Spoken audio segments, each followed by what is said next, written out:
Assalamualaikum warahmatullahi wabarakatuh.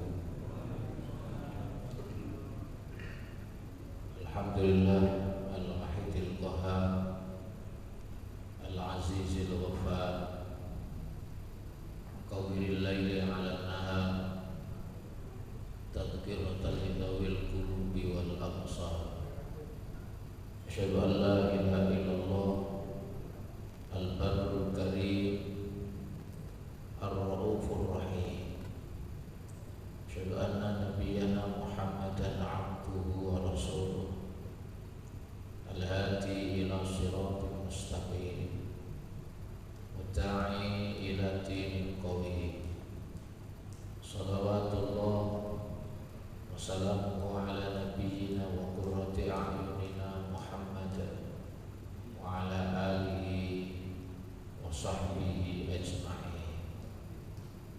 Amma ba'd, langsung kita akan melanjutkan tafsir surat Fatir ayat nomor 28. A'udzu billahi minasy syaithanir rajim. Bismillahirrahmanirrahim. Wa minan nasi wat-tawabbi wal an'ami mukhtalifun alwanuhu kadzalik innama yakhshallaha min ibadihil ulama innallaha azizun ghafur. Innal ladzina yatluna kitaballahi wa aqamus salata wa anfaqu mimma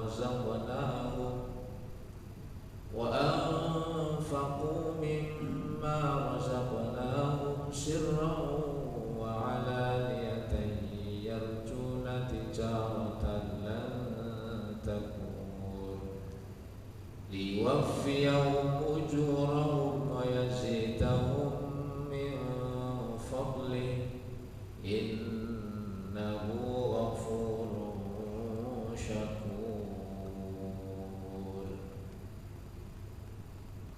Wa minan nasi, dan sebagian di antara manusia,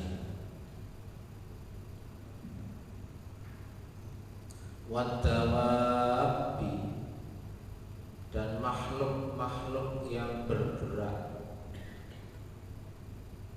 wal an'ami, dan binatang-binatang ternak, alwanuhu kadzalik, bahwa semua itu baik manusia, makhluk-makhluk yang bergerak, hewan-hewan ternak, ternyata juga punya macam-macam warna dan jenisnya. Warnanya beda-beda, jenisnya juga beda-beda.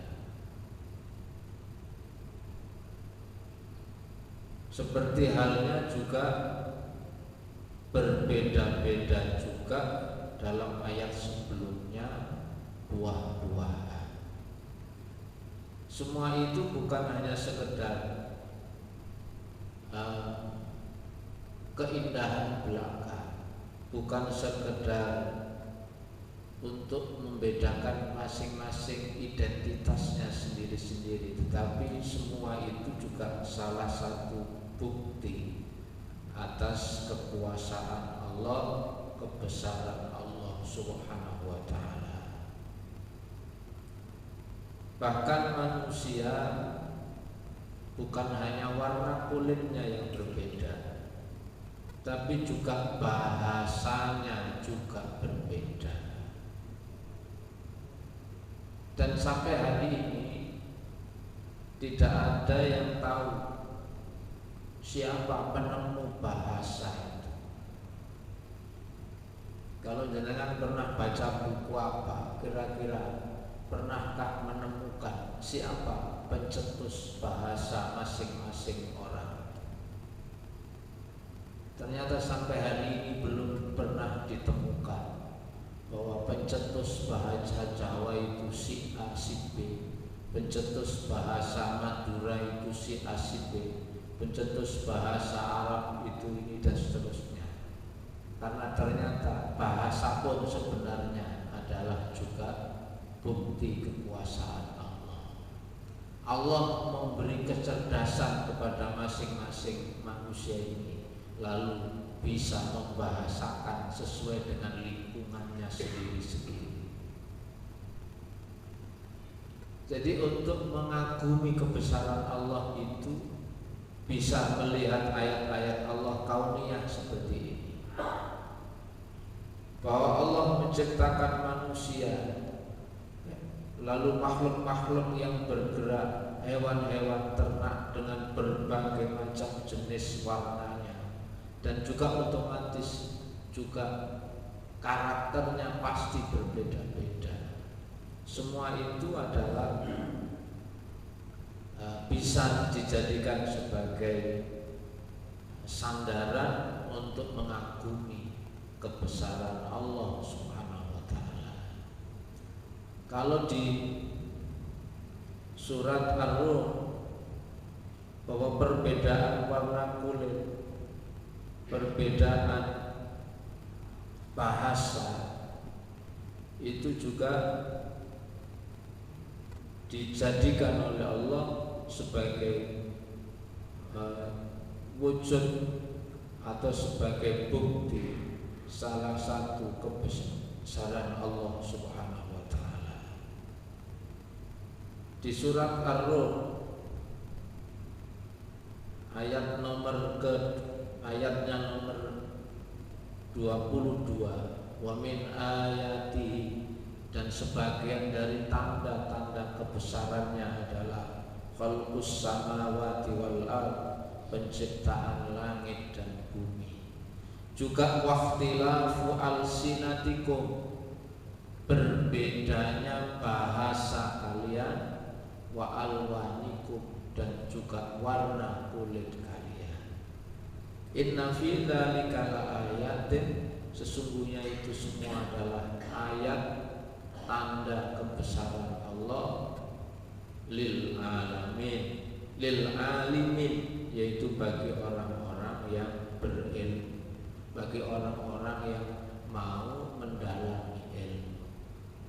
Bahasanya beda. Kok bisa bahasanya beda itu? Orang Jepang bahasanya seperti itu, orang Korea bahasanya seperti itu, orang Cina, nanti Thailand, Filipina, bahasanya juga seperti itu. Semua itu menunjukkan betapa agungnya Allah mengatur itu semua. Sementara bahasa Jawa sendiri, walaupun sama-sama hidup di Pulau Jawa, itu pun ternyata bahasanya yang beda-beda.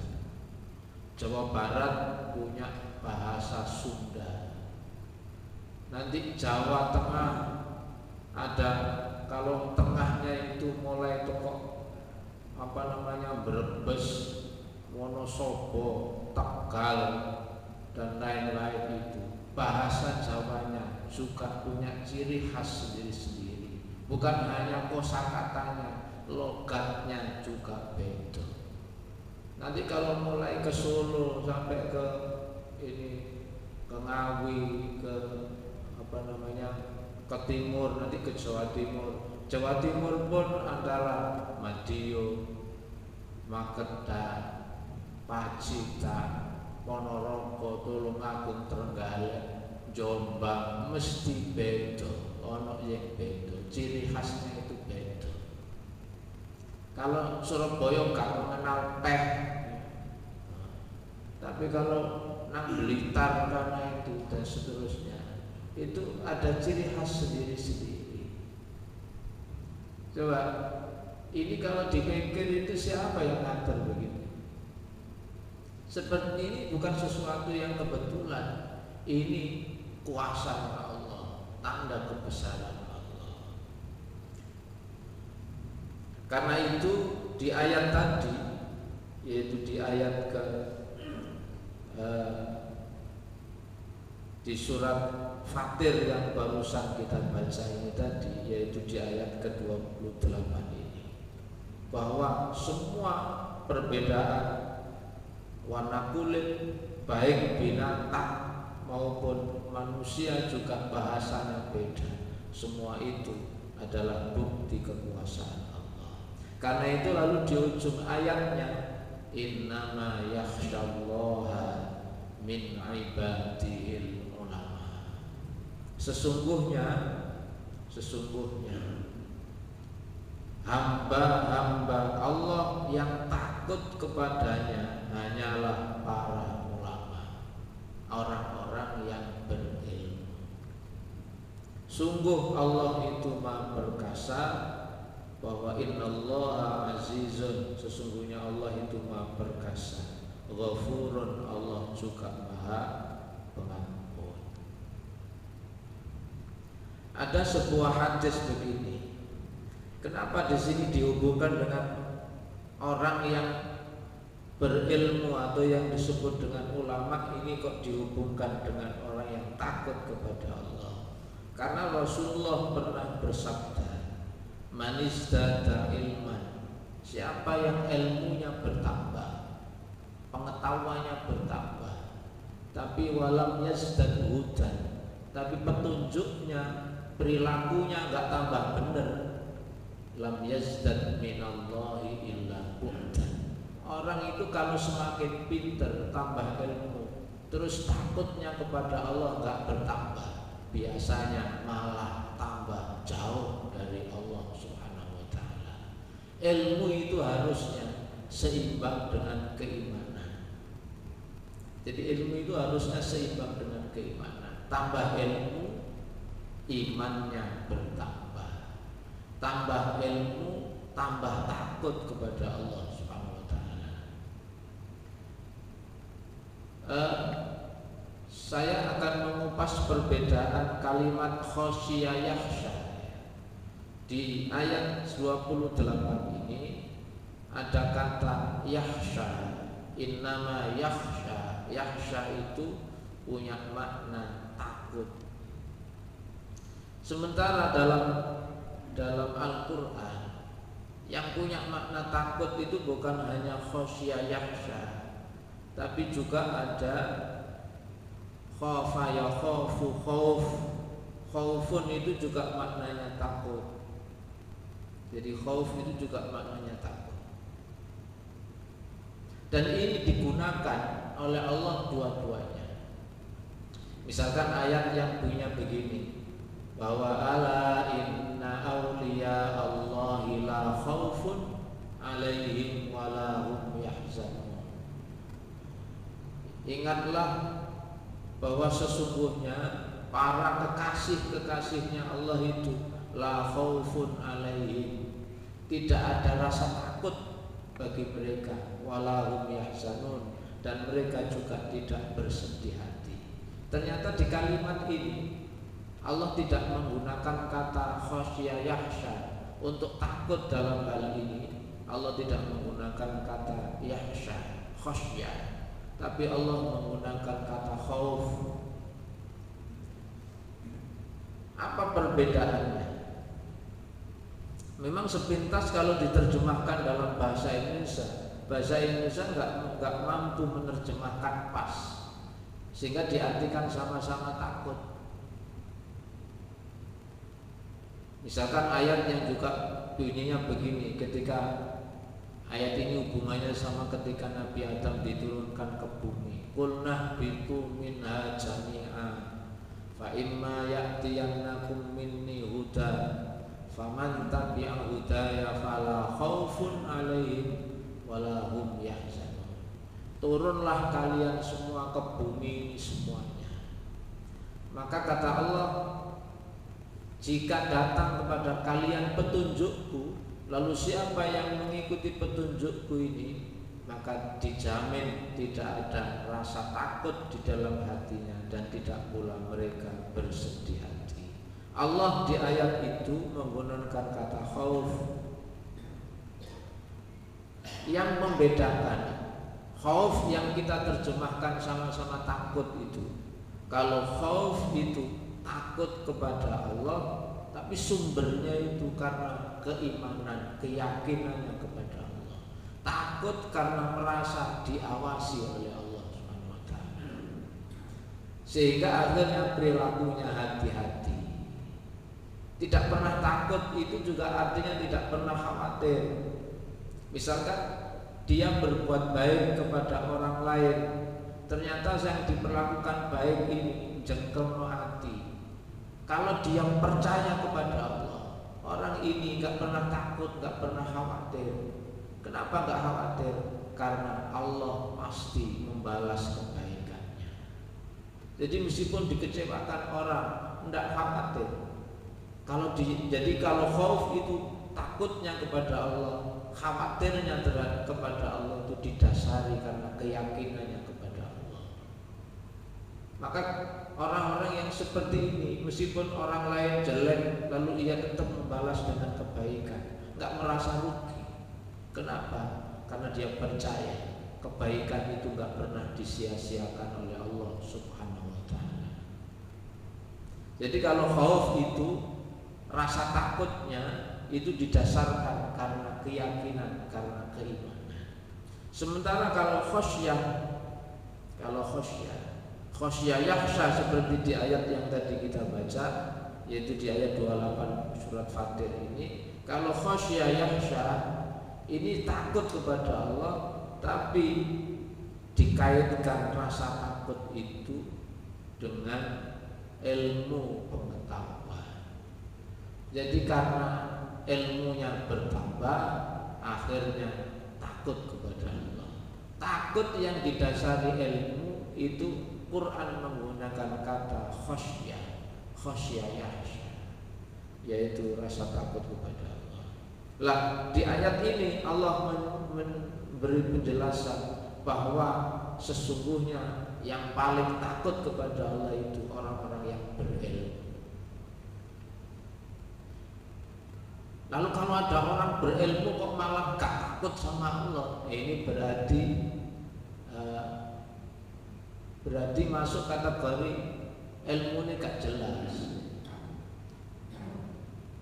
Malah bukan hanya gak jelas, bukan hanya GJ tapi GJB, masuk kategori gak jelas belas.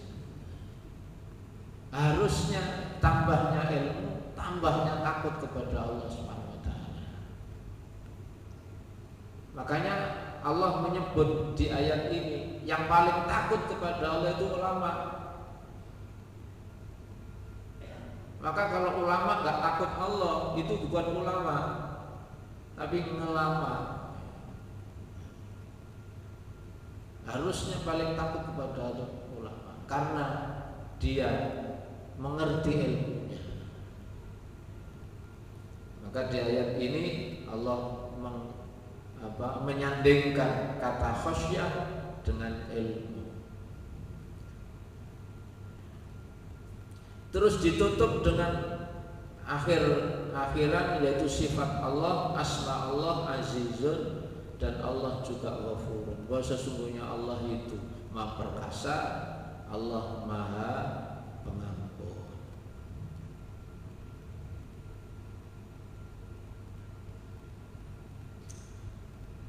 Kemudian di tafsir Al-Wasit yang salah satunya yang jadi rujukan saya di ayat ini, bahwa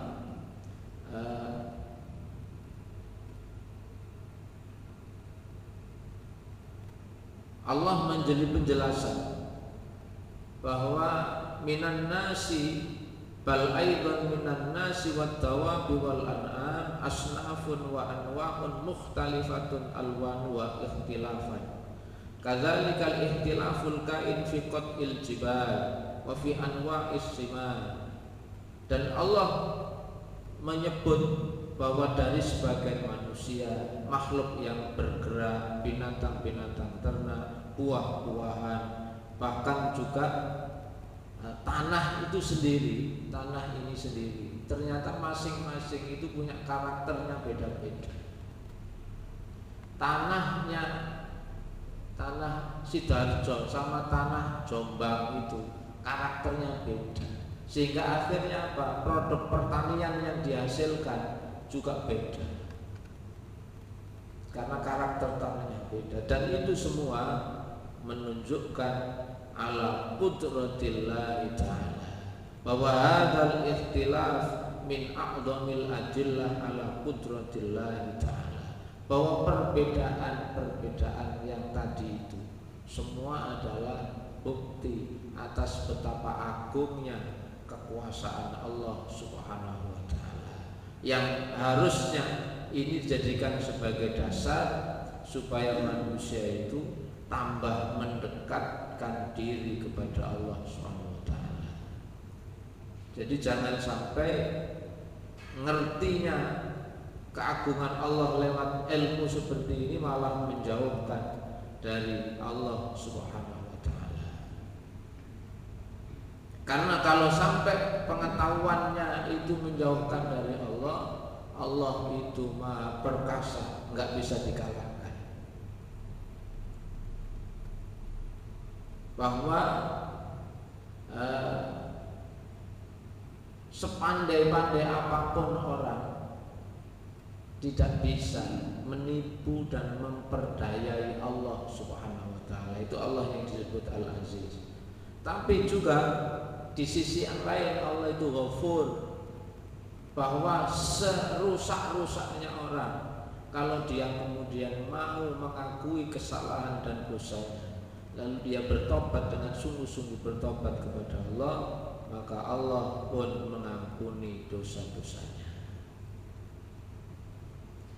Maka ayat ini bisa kita ambil pelajaran bahwa salah satu bukti kekuasaan Allah adalah perbedaan warna kulit, perbedaan bahasa, dan juga kalau dalam dunia hewan, dunia binatang, perbedaan karakternya masing-masing. Bahkan makanannya pun juga dibeda-bedakan oleh Allah Subhanahu wa ta'ala. Taruhlah kita bikin contoh burung-burung. Kalau bahas semuanya nggak habis-habis. Burung-burung saja itu oleh Allah juga dibagi-bagi. Ada yang oleh Allah itu sudah dari sononya itu sukanya makanannya biji-bijian. Yang biji-bijian itu lalu disuruh pindah makan yang makanannya serangga, nggak mau. Ada yang dibikin oleh Allah kesukaannya itu buah-buahan, ada pisang, ada pepaya, dan seterusnya. Ini suruh beralih supaya makan biji-bijian, tidak mau. Siapa yang ngatur seperti itu?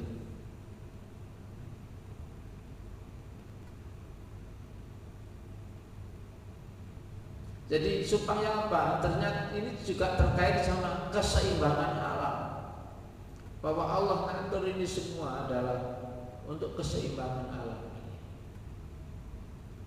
Coba kalau nanti beralih ke biji-bijian semua, terus yang makan serangga siapa?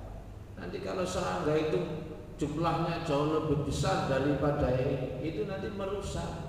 Akhirnya Allah ciptakan untuk keseimbangan dan seterusnya. Itu semua adalah bukti kekuasaan Allah Subhanahu wa ta'ala. Dan ini tidak mungkin terjadi begitu saja kalau tidak ada yang maha mengatur. Ayam walaupun masih kecil, jadi ayam kecil, coba jangan kasih beras terus sama pecahannya kaca yang bening-bening itu, yang mirip juga mirip beras, itu jangan kasihkan. Kira-kira yang dipilih yang mana? Itu nggak pernah kursus bahwa oh ini beling, ini beras, tapi oleh Allah diberi kepekaan, diberi insting untuk membedakan itu semua. Sing ngandani sapa? Kok iso? Kok ngerti nek beling ini nggak diambil, lalu yang diambil adalah berasnya, atau nek sing cilik jenenge menir itu. Kenapa yang lain tidak diambil? Ini semua berarti mereka pun, kalau dalam bahasa ayat yang lain, ternyata hewan pun bertasbih, manut dengan hukum yang sudah ditetapkan oleh Allah. Bahasa agama namanya sunnatullah, lalu kita sering nyebutnya hukum alam.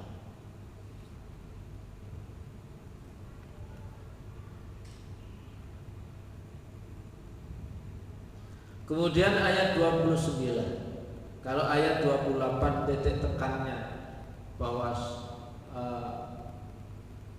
perbedaan berbagai macam karakter baik manusia, baik dari sisi warna, kulitnya, bahasanya dan sebagainya, dan juga dalam dunia binatang, lalu cara hidupnya berbeda, itu semua bukti kekuasaan Allah yang harusnya ini disadari untuk semakin takut kepada Allah.